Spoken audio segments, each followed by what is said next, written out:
ప్రాణహితను బొందపెట్టి కమిషన్ల కోసం కాళేశ్వరం కట్టి ఇప్పుడు నంగరాజు కబుర్లు చెప్పడం సిగ్గుచేటని కాంగ్రెస్ ప్రభుత్వం అందిస్తున్న ప్రజా పాలనను చూసి ఓర్వలేకనే బీఆర్ఎస్ నేతలు అక్కసును వెళ్లగక్కుతున్నారని కాంగ్రెస్ పార్టీ ఆదిలాబాద్ నియోజకవర్గ అసెంబ్లీ ఇన్ఛార్జ్ కంది శ్రీనివాస్ రెడ్డి అన్నారు. రామ్లీలా మైదానం వేదికగా ముఖ్యమంత్రి రేవంత్ రెడ్డి కాంగ్రెస్ ప్రభుత్వంపై బీఆర్ఎస్ వర్కింగ్ ప్రెసిడెంట్ కేటీఆర్, మాజీ ఎమ్మెల్యే జోగురామన్న చేసిన విమర్శలను తిప్పికొట్టారు. పరుష పదజాలంతో దూషించడంపై తీవ్ర స్థాయిలో ఫైర్ అయ్యారు. ఆదిలాబాద్ పట్టణంలోని ప్రజాసేవా భవన్ క్యాంపు కార్యాలయంలో శుక్రవారం ఏర్పాటు చేసిన మీడియా సమావేశంలో ఆయన మాట్లాడారు. ఉల్టా చోర్ కొత్వాల్ కు దాటే అన్న చందంగా బీఆర్ఎస్ వ్యవహారం ఉందంటూ దుయ్యబట్టారు. కేటీఆర్ గారు ఆదిలాబాద్ లో రైతు ధర్నా పేరిట ఒక సభ ఏర్పాటు చేసి సభలో తన కుటుంబానికి తన కుటుంబ పాలన పోయి ప్రజాపాలన వచ్చినందుకు ఆ ఉన్న కడుపులో ఉన్నటువంటి ఆక్రోశాన్ని దాచుకోకుండా ఎప్పుడెప్పుడు తను అధికార పీఠంలో కూర్చోవాలని 10 సంవత్సరాలుగా తెలంగాణ ప్రజల్ని భయభ్రాంతులకు గురి చేసేటువంటి పాలన చేసినటువంటి కేటీఆర్ గారు ప్రజలను హింసించి రైతులకు బేడీలు వేసి రైతుల ఉసురు పోసుకొని అనేక ప్రజా వ్యతిరేక విధానాల్ని అవలంబించినటువంటి కేటీఆర్ గారు ఉల్టా చోర్ కొత్వాల్ కూడా అంటే దొంగోడే పోలీసోని కొట్టినట్టుగా నిన్న అవాకులు చెవాకులు పేల్చిండ్రు. కేటీఆర్ గారు మీరు ఆదిలాబాద్కు వస్తే మాకేం అభ్యంతరం లేదు. తెలంగాణలో ఎవరైనా ఏ రాజకీయ నాయకుడైనా ఎక్కడైనా స్వేచ్ఛగా ప్రచారాన్ని నిర్వహించుకోవచ్చు. కేటీఆర్ గారు మీరు తిరుగులేని నాయకుడిగా చలామణి అయినటువంటి రోజులల్లా 10 సంవత్సరాలల్లా నువ్వు ఆదిలాబాద్కు శాంక్షన్ అయినటువంటి టెక్స్టైల్ పార్కుని వరంగల్కి దొంగతనంగా తీసుకుపోయినటువంటి దొంగ మీరు కాదా? ఆదిలాబాద్ ప్రజల కడుపులో మట్టి కొట్టినటువంటి వ్యక్తి మీరు కాదా? మీరే ఉల్టా చోర్ కొత్వాల్ కోట అంటే టెక్స్టైల్ పార్కుని ఆదిలాబాద్ నుంచి ఎత్తుకుపోయింది కేటీఆర్ గారు మీరే. ఆదిలాబాద్ ప్రజల నోట్లో మట్టి కొట్టింది మీరే. మీరు 10 సంవత్సరాలు ఏకఛత్రాధిపత్యంగా తిరుగులేని రాజకీయ అధికారం చెలాయించిన రోజులలో మీకు సిసిఐ పరిశ్రమ గుర్తుకు రాలేదా కేటీఆర్ గారు? ఎవరికి చెప్తున్నారు ఈ శుద్ధులు? ఎవరికి చెప్తున్నారు మీరు నీతులు? మీరే కదా పరిశ్రమల శాఖ మంత్రి ఉండే, మీరే కాదా కేటీఆర్ గారు? మీరు పరిశ్రమల శాఖ మంత్రిగా ఉన్నప్పుడు సొంత డబ్బా స్వలాభం కోసం పనిచేసిండ్రు తప్ప కుటుంబ పాలన తప్ప తెలంగాణ ప్రజలకు మీరు చేసింది ఏంటి? 2 లక్షల రూపాయల రుణమాఫీ ఏకకాలంలో మా ఆదిలాబాద్ జిల్లాల ప్రజలందరూ కూడా ఎంతో సంతోషాలు వ్యక్తం చేస్తా ఉన్నారు. 2 లక్షల రూపాయల రుణమాఫీ కోసం 55,000 మందికి పైగా రైతులకు 600 కోట్ల రూపాయలు ఏకకాలంలో జమైన కేటీఆర్ గారు 1 లక్ష రూపాయల రుణమాఫీ చేయడానికి ఎన్ని సంవత్సరాలు తీసుకున్నారు? మీరు ఎవరికి చెప్తున్నారు నీతులు? ఆదిలాబాద్ వెనుకబడ్డ ప్రాంతము, ఇక్కడ చదువుకున్న వాళ్ళు లేరనుకుంటున్నారా? మా బిడ్డలు బ్రహ్మాండంగా చదువుకొని ఉపాధ్యాయ ఉద్యోగాలు సాధించి రాష్ట్రంలో కేంద్ర ప్రభుత్వ ఉద్యోగాలు కూడా సాధించే దిశగా దూసుకుపోతా ఉన్నారు. ఇది తిరుగులేని ఆదిలాబాద్ లో ఒక తిరుగులేనటువంటి చైతన్యం వచ్చింది.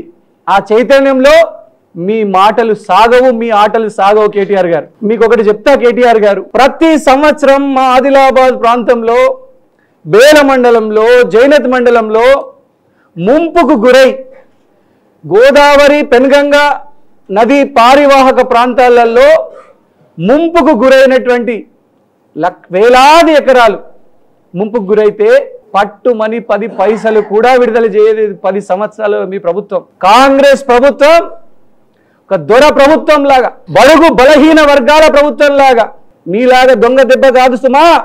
దొరతనంతో 3,96,000 ఎకరాల్లో 3,096 ఎకరాల్లో జరిగిన పంట నష్టానికి 3,96,00,000 నష్టపరిహారం అందించింది. ఒక బేల మండలానికే 86 లక్షల నష్టపరిహారం అందింది.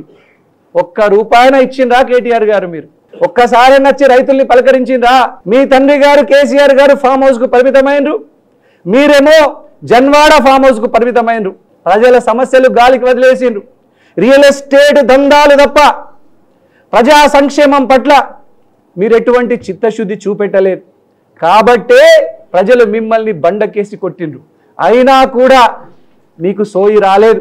మీరు అధికారంలోకి వస్తే 1 లక్ష రూపాయల రుణమాఫీ చేస్తున్నారు. ఆ 1 లక్ష రూపాయల్ని 5 సంవత్సరాల పాటు అటు తిప్పి ఇటు తిప్పి మీరు మాఫీ చేసింది కేవలం వడ్డీ మాత్రమే. మా ప్రభుత్వం అధికారంలోకి వచ్చిన 6 నుంచి 7 నెలల కాలంలో 2 లక్షల రూపాయల రుణమాఫీ చేసింది. ఇంకా చిన్న చిన్న సాంకేతిక ఇబ్బందులు ఉంటే బ్యాంక్ ఆఫ్ మహారాష్ట్ర లాంటి వాళ్ళు కొన్ని వివరాల్ని ఆధార్తో అనుసంధానం చేయకుండా సమస్యలు ఉంటే వాటిని కూడా తప్పకుండా రుణమాఫీ చేస్తామని ముఖ్యమంత్రి గారు, వ్యవసాయ శాఖ మంత్రి గారు తప్పకుండా రైతులకు భరోసా ఇస్తున్నారు.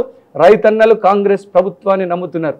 కేటీఆర్ గారు, కాంగ్రెస్ ప్రభుత్వం అంటేనే దేవుడు ఆశీర్వదించినటువంటి ప్రభుత్వం, పేద గరీబోళ్ళు ఆశీర్వదించిన ప్రభుత్వం. కాబట్టే కాంగ్రెస్ ఎప్పుడొచ్చినా పంటలు బాగుంటాయి. అడిగండి మీరు ఆదిలాబాద్లో ఇప్పుడు ఈ సంవత్సరంలో పంటలు ఎట్లున్నాయని.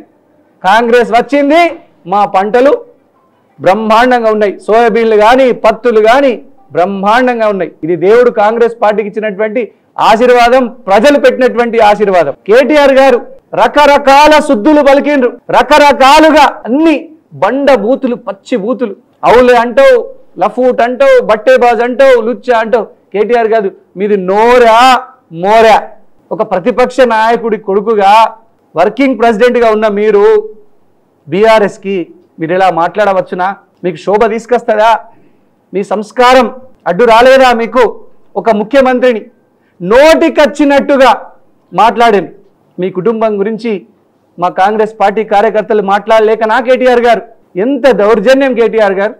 మీ తండ్రి ముఖ్యమంత్రి, మీ దగ్గర 3-4 శాఖలు, మున్సిపల్ శాఖ, భారీ పరిశ్రమల శాఖ, ఆ శాఖ ఈ శాఖ మీవే. మీ సొంత మేనబావ ఫైనాన్స్ మంత్రి, నీటిపారుదల, భారీ నీటిపారుదల శాఖ మంత్రి, మీ సొంత చెల్లెలు ఎంపీ, ఎమ్మెల్సీ, మీ సొంత మీ నాన్నగారి యొక్క సడ్డకుని కొడుకు రాజ్యసభ ఎంపీ. ఎన్ని పదవులు ఇచ్చుకున్నారు మీ కుటుంబంలో? మీ కుటుంబ పాలనే నడిచింది తప్ప ప్రజాపాలన నడిచిందా? ఒక్కసారైనా కేటీఆర్ గారు మీరు ఒక్కరోజైనా వినతి పత్రం తీసుకున్నారా? 10 ఏళ్ళల్లో ప్రజలకు అందుబాటులో ఉన్నారా? ఒక్కరోజైనా మీ క్యాంప్ ఆఫీస్లో ప్రజలకు ఏం సమస్యలు లేని ప్రజావాణి పెట్టినరా? ప్రజల యొక్క గోడు విన్నారా? ఒక్కసారి మీరు ఆత్మ పరిశీలన చేసుకోకుండా ఎంత మొరిగినా కాంగ్రెస్ ప్రభుత్వానికి ప్రజల ఆశీర్వాదం ఉన్నంత వరకు ఎవ్వరూ ఏమి చేయలేరు. ఎన్ని ఇండ్లు ఇచ్చిండ్రు కేటీఆర్ గారు మీరు 10 ఏళ్ళల్లో? ఎన్ని ఇండ్లు ఇచ్చిండ్రు? ఎంతమంది ఉసురు కలిగింది తెలుసా మీకు? 10 ఏళ్లలో ఒక్క ఇల్లు కట్టలేదు. ఇంకా నిన్న మీరు తెలుసో తెలియకనో మీ రాజకీయ అవగాహన రాహిత్యం వల్లనో చెప్తున్నారు ఖానాపూర్లో ఇందిచ్చింది, ఇందిరమ్మ ఇండ్లు ఇచ్చింది, పట్టాలకు భూములు ఇచ్చింది, పర్మిషన్లు ఇచ్చిందని. చూసిండ్రా? కాంగ్రెస్ మీ నోటితోనే చెప్పించింది కేటీఆర్ గారు. ఎస్, కాంగ్రెస్ పార్టీ పట్టాలు ఇచ్చింది, కాంగ్రెస్ పార్టీ ఇల్లు కట్టించింది, కాంగ్రెస్ పార్టీ గరీబోని ఆదుకున్నది. నువ్వేం పీకినావు కేసీఆర్ గారు? కేటీఆర్ గారు నువ్వేం చేసినావు? ఆత్మస్తుతి పరనింద, సొంత డబ్బా కొట్టుకోవడం, లక్షల రూపాయల అడ్వర్టైజ్మెంట్లు పెట్టి ప్రజల సొమ్ముని పప్పు బెల్లాల్లాగా తిన్నారు. 10 ఏళ్ళు అధికారంలో ఉండి నిరుద్యోగ యువతిని మోసం చేసి నిరుద్యోగ భృతి ఎందుకు ఇవ్వలే మీరు? చెప్పండి, సమాధానం తెలంగాణ ప్రజలందరూ అడుగుతున్నారు. ప్రజలు బీఆర్ఎస్ పార్టీని కర్రుగాల్చి వాత పెట్టినా కూడా మీ దురహంకారము ఇంకా తగ్గలే. ఓ రామన్న గారు, జోగు రామన్న గారు సంకలు గుద్దుకొని కేటీఆర్ 4 మాటలు అనగానే బాగా పొంగిపోతున్నావులే, గుర్తుపెట్టుకో. నీ తడి గుడ్డతోని నీ మంత్రి పదవి గొంతు కోసింది ఎవరు? ఇదే కేటీఆర్ కాదా? నువ్వు అడవులకు పారిపోయింది ఈ కేటీఆర్ వల్లనే కాదా? జోగు రామన్న క్యాంప్ ఆఫీస్లో నీకు అపాయింట్మెంట్ ఇవ్వకుండా కూడా ప్రగతి భవన్ గేట్ల ముందు నుంచే తన్ని తరిమేసిండు జోగు రామన్న. గుర్తుపెట్టుకో, కాలభ్రవణం, కాల చక్రం తిరిగి నీ దగ్గరికే వస్తుందంటారు. ఈ జోగు రామన్నని జోగు రామన్నకు మంత్రి పదవి నుంచి ఎందుకు పీకేసినావు? నువ్వు సమాధానం చెప్పలేదు కేటీఆర్ గారు. ఎందుకు అవమానించినావు? ఒక ఆదిలాబాద్కు చెందిన ఒక మున్నూరు కాపు బిడ్డను, బీసీ బిడ్డను ఎందుకు అవమానించినావు? నువ్వు అపాయింట్మెంట్ అని ఇచ్చినావా? మంత్రి పదవిని తడిగుడ్డతో గొంతు కోసి జోగు రామన్నని శంకరగిరి మాన్యాలు పట్టించినావు. కేటీఆర్ గారు, జోగు రామన్నని చంపింది మీరే. అలాంటి ఈ కేటీఆర్ ముఖం హైదరాబాద్లో చెల్లుతలేదు, ఎవ్వరు పట్టించుకుంటలేరు. కాబట్టి ఆదిలాబాద్ ప్రజల్ని రెచ్చగొడదామని అబద్ధాలు చెప్పడానికి వచ్చిండు. నిన్న అబద్ధాల మీద అబద్ధాలు చెప్పిండు. ఆయన ఆవేశం ఎట్లేదంటే ఇప్పటికిప్పుడే ఈ ప్రభుత్వాన్ని కూలగొట్టి కేటీఆర్ గారిని ముఖ్యమంత్రి చేయాలా అన్నంత రేషంలో ఉన్నాడు. నీకు రేషం ఉంటే సరిపోదు కేటీఆర్ గారు, ఆ రేషం ప్రజలల్లో ఉండాలి. రాజకీయ నాయకుడు అనుకున్నంత మాత్రాన ఏమీ కాదు. ప్రజలు ఆశీర్వదించాలి, ప్రజలు ఆశీర్వాదం పెట్టాలి. గరీబోళ్ళ బిడ్డలు, ఎస్సీ ఎస్టీ బీసీ మైనార్టీ సోదరులు ఆశీర్వాదం పెడితేనే ఏ రాజకీయ నాయకునికన్నా పదవి అనేది ప్రజలు పెట్టిన భిక్ష. ఏ రాజకీయ నాయకుడికైనా ఆ ప్రజలకు వ్యతిరేకంగా పనిచేసినోడు పూలేసినటువంటి ప్రజలే రాళ్లతోని కొడతారు బిడ్డ. కేటీఆర్ గారు మీ విషయంలో జరిగింది అదే. దళిత బిడ్డను ముఖ్యమంత్రి చేస్తా అన్నది నీ తండ్రి కాదా, మీరు కాదా? దళిత బిడ్డను ముఖ్యమంత్రి చేసిండ్రా? మాదిగ సోదరుల్ని, మాల సోదరుల్ని, మహార్ సోదరుల్ని మోసం చేసింది మీరు కాదా కేటీఆర్ గారు? ఎవరికి చెప్తున్నారు శుద్ధులు? ఆదిలాబాద్ల ప్రజల చెవుల్లో పూలు పెట్టడానికి వచ్చిండ్రా? కాంగ్రెస్ పార్టీ మా రేవంత్ రెడ్డి అన్న ప్రభుత్వం మాట మీద నిలబడే ప్రభుత్వం. మీలాగా ప్రజలకు ముఖం చూపించే దమ్ము లేక ఫామ్ హౌస్లోనో ప్రగతి భవన్లోనో దాక్కునే పాలన కాదు, ఇది ప్రజా పాలన. కేటీఆర్ గారు మా రేవంత్ అన్న ఎప్పుడు కూడా బాజాప్తా చెప్తాడు. చెప్పిన ప్రతి హామీని, ఇచ్చిన ప్రతి హామీని నెరవేర్చి తీరుతాం. మీ తండ్రి గారు ఏం చేసిండ్రు? కేటీఆర్ గారు తెలంగాణ ఇస్తే బీఆర్ఎస్ను కాంగ్రెస్ పార్టీలో విలీనం చేస్తా అన్నాడా లేదా? ఆ రోజు సోనియా గాంధీ గారు ఏపీలో, ఆంధ్రప్రదేశ్లో కాంగ్రెస్ పార్టీ పుట్టగతులు లేకుండా పోతుందని తెలిసి కూడా తెలంగాణ ప్రజల కోసం ఒక దేవతలాగా పార్టీని బలిపెట్టి తెలంగాణ రాష్ట్రాన్ని ఇచ్చింది. అటువంటి సోనియా గాంధీ గారిని మోసం చేసేటువంటి వ్యక్తులు మీరు, మీ తండ్రి గారు కాదా? నిరుద్యోగులకు 10 నెలల్లోనే 40,000కు పైగా ఉద్యోగాలు ఇచ్చినటువంటి ప్రభుత్వం కాంగ్రెస్ ప్రభుత్వం, ప్రజా ప్రభుత్వం మా ముఖ్యమంత్రి రేవంత్ రెడ్డి గారిది. 10 ఏళ్ళ అధికారం ఇస్తే ఒక్కసారి కూడా కనీసం గ్రూప్ 1 పరీక్ష పెట్టలేని అసమర్థులు మీరు. ఏ ముఖం పెట్టుకొని ఇప్పుడు ఊర్లు తిరుగుతూ ఉన్నారు? టీఆర్ఎస్ నాయకులు 10 ఏళ్ళు చేసిన ఆగమాగం ప్రజలు రోడ్ల మీదకి ఉరికెచ్చి కొట్టే వాతావరణం ఉన్నది.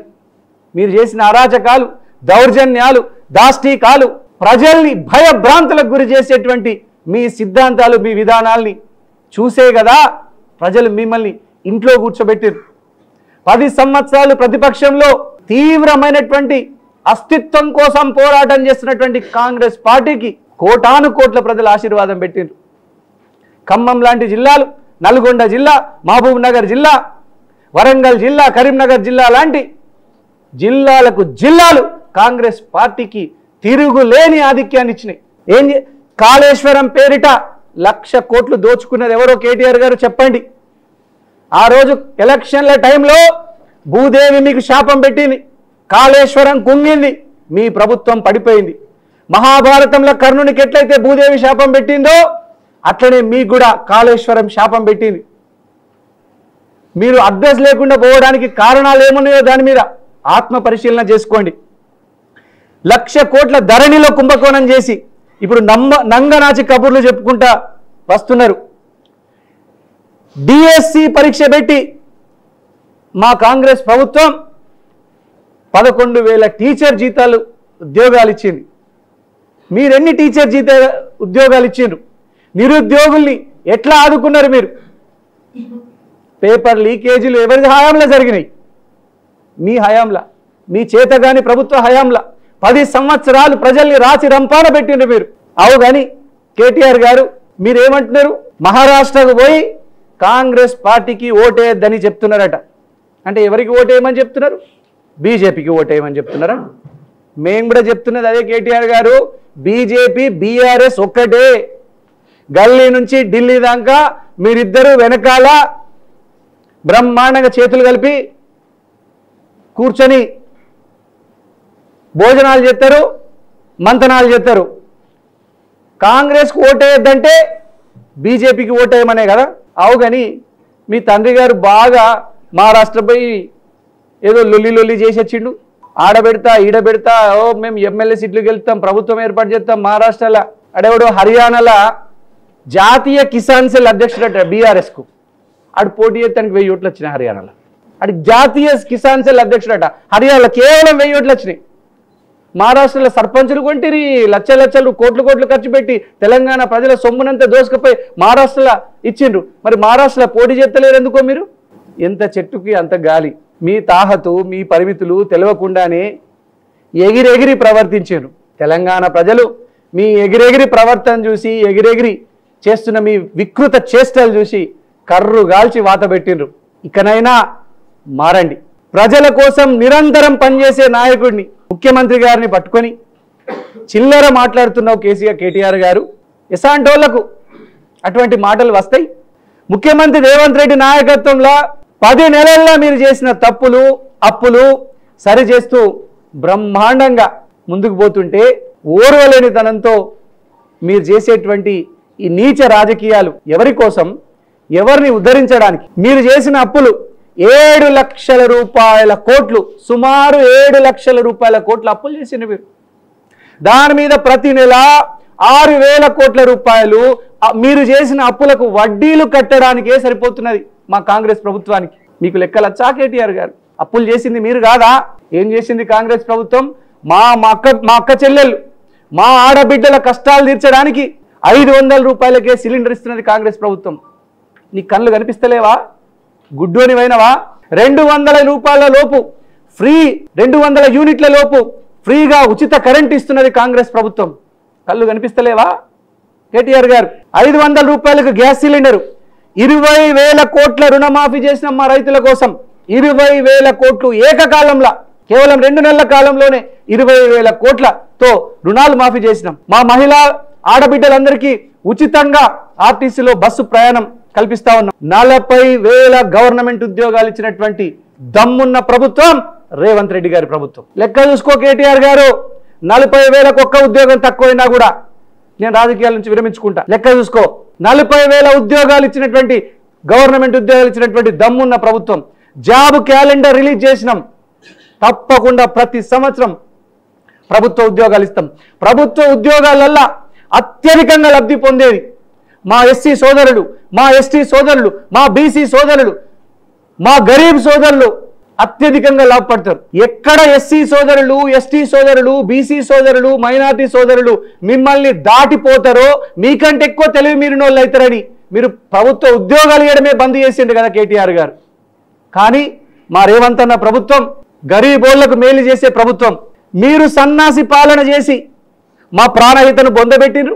కమిషన్ల పేరు మీద కాళేశ్వరం కట్టి లక్షల కోట్లు దోచుకున్నారు. సిసిఐని మీ రాజకీయానికి వాడుకొని, మీ రాజకీయానికి పబ్బం గడుపుకోవడానికి వాడుకొని ఇప్పుడు సిగ్గు లేకుండా మాట్లాడుతున్నారు. బీఆర్ఎస్ అంటేనే మోసం. అందుకే ప్రజలు తరిమి కొట్టిర్రు. కేటీఆర్ గారు, మీరు ఆదిలాబాద్కు చేసినంతటువంటి అన్యాయం 10 ఏళ్ల బీఆర్ఎస్ పాలనలో ఆదిలాబాద్కి చేసినటువంటి అన్యాయం చరిత్రలో ఎవ్వరు చేయలేదు. మీ మోసాల పార్టీని ప్రజలు అసెంబ్లీ ఎన్నికల్లో తిరస్కరించిండ్రు. పార్లమెంట్ ఎన్నికల్లో ఎన్ని సీట్లు వచ్చినాయి కేటీఆర్ గారు? ఎగిరెగిరి మాట్లాడుతున్నారు కదా. ప్రజలు మీకు గుండు 0 తెలుసా? 0 వచ్చినా మీకు బుద్ధి రాలే. ఎన్ని సీట్లు వచ్చినాయి? మీ తండ్రి కొడుకులు లెక్కేసుకున్నారా కేటీఆర్ గారు? అబద్ధాలు వల్ల వేస్తూ ప్రజల చేతిలో, అరచేతిలో వైకుంఠం చూపెట్టాలని ప్రయత్నం చేస్తే మీకు మళ్ళీ పరాభవం తప్పదు. తెలంగాణ ప్రజలు, మా ఆదిలాబాద్ ప్రజలు చైతన్యం కలిగినటువంటి ప్రజలు, విచక్షణ కలిగినటువంటి ప్రజలు, ఎంతో ఓపిక కలిగినటువంటి ప్రజలు. అటువంటి ప్రజలు మీ అబద్ధాలని నమ్మరు. జోగు రామన్న గారు గురువింద గింజ స్టోరీ తెలుసా? కథ తెలుసా మీకు? గురువింద గింజ 15 సంవత్సరాల కాలంలో ఆదిలాబాద్ని భ్రష్టు పట్టించి 15 సంవత్సరాలు మీరు ఎమ్మెల్యేగా ఉండి 5 సంవత్సరాలు మంత్రిగా ఉండి ప్రజల్ని భయభ్రాంతులకు గురి చేసి ఎస్సీ ఎస్టీ అట్రాసిటీ కేసులు అమాయకుల మీద పెట్టించి అమాయక పిల్లల్ని జైళ్లకు చొప్పించి మీ పోలీసు యంత్రాంగం సహకారంతో, అప్పటి ప్రభుత్వ యంత్రాంగం సహకారంతో ప్రజల్ని పీల్చుకొని తిన్నటువంటి మీకు ఆదిలాబాద్ ప్రజలు ఎప్పుడో మీకు చరమగీతం పాడిండ్రు. మీరు చెల్లని రూపాయి. గుర్తుపెట్టుకొని జోగురామన్న గారు, ఒక మంత్రి పదవి చేసినోడు రాజకీయంగా కింద పడితే ఇంకా వాడు లేవడు. ఇది అనేక సందర్భాల్లో నిరూపితమైంది. ఉమ్మడి ఆదిలాబాద్ జిల్లాలో మంత్రి పదవులు చేసిన వాళ్ళు ఎవరు? వాళ్ళు లేచిందా లేదా ఒక్కసారి పునరాలోచన చేసుకోండి. ఒక్కడైనా గుర్తుపెట్టుకోండి, జోగు రామన్న గారు, ప్రజలు 15 సంవత్సరాలల్లా అనేకమైనటువంటి దాష్టికాలు దౌర్జన్యాలు చేసినటువంటి జోగు రామన్న గారు ఇప్పుడు శుద్ధులు చెప్తామంటే నీ మాటలకు రెచ్చిపోయేటోళ్ళు ఎవరు లేరు ఇక్కడ. నీ రాజకీయ జీవితం ఖతమైంది. నువ్వు రిటైర్మెంట్ లేకుండా బిచ్చగాళ్ళ లెక్క తిరిగితే ప్రజలు నీ 15 సంవత్సరాల పాలనని గుర్తుపెట్టుకుంటారు. నీకు ఎక్కడ కర్రు కాల్చి వాత పెట్టాలని అక్కడ పెడతారు. అయినా కూడా ప్రజలు చిత్తుగా ఓడించి నేను ఇంట్లో కూర్చోబెట్టినా కూడా నీకు బుద్ధి రాలే. జోగు రామన్న గారు, మీ చరిత్ర అంతా తెలుసు.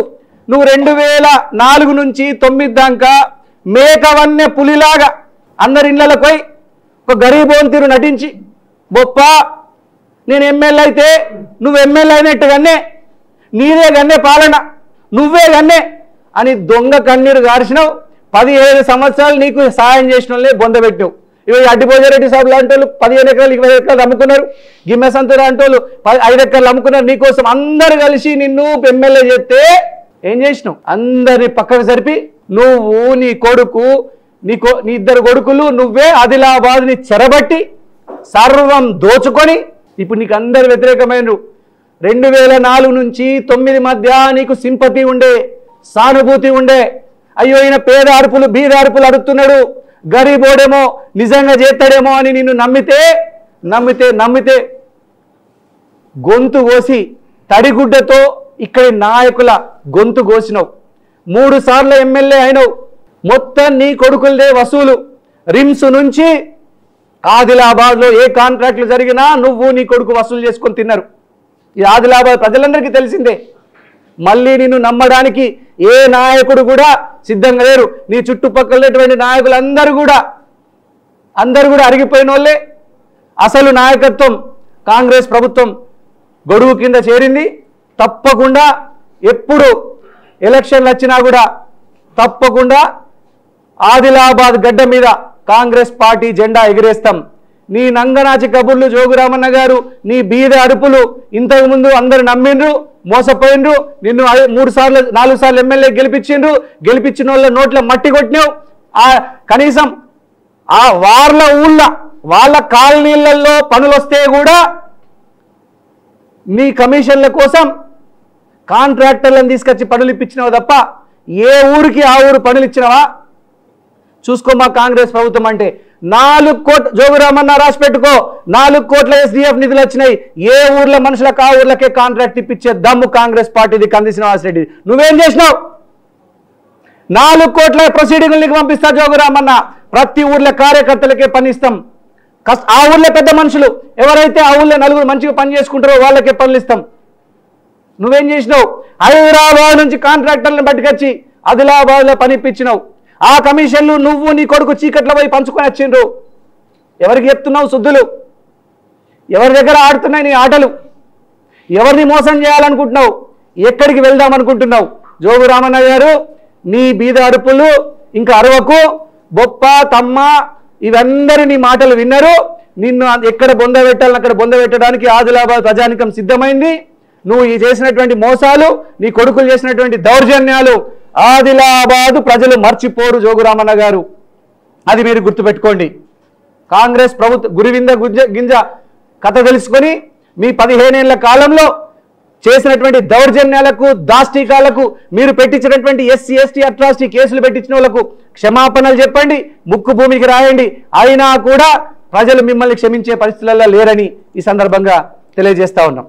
చాలా సంతోషం అన్న. థ్యాంక్ యూ అందరూ.